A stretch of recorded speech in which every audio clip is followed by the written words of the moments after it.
আসসালামু আলাইকুম। আমি ডাক্তার মোহাম্মদ ইলিয়াস, একজন রেজিস্টার্ড হোমিওপ্যাথিক চিকিৎসক। আজ আমরা জানব কার্সিনোমা কী, এর কারণ, লক্ষণ, প্রকারভেদ ও জটিলতা এবং হোমিওপ্যাথিক চিকিৎসা। প্রথমেই জানব কার্সিনোমা কী। কার্সিনোমা হলো এক ধরনের ক্যান্সার যা শরীরের এপিথেলিয়াল কোষ, ত্বক বা অঙ্গের আবরণী কোষ থেকে শুরু হয়।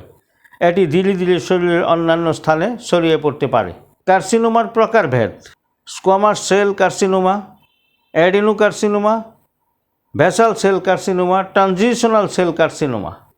কার্সিনোমার লক্ষণসমূহ: অকারণে ওজন কমে যাওয়া, দীর্ঘদিনের ক্ষত বা ঘা না শুকানো, অস্বাভাবিক রক্তপাত, শরীরের গাঁট বা টিউমার, দীর্ঘদিনের কাশি বা গিলতে কষ্ট। কারা বেশি আক্রান্ত হয়? ধূমপায়ী ও তামাক ব্যবহারকারী, বয়স্ক ব্যক্তি, যাদের পরিবারে ক্যান্সারের ইতিহাস আছে, দূষিত পরিবেশে বসবাসকারী। কার্সিনোমার জটিলতা: ক্যান্সার ছড়িয়ে পড়া, মেটাস্টেসি, অঙ্গবিকল হওয়া, তীব্র ব্যথা ও দুর্বলতা, জীবনহানির ঝুঁকি।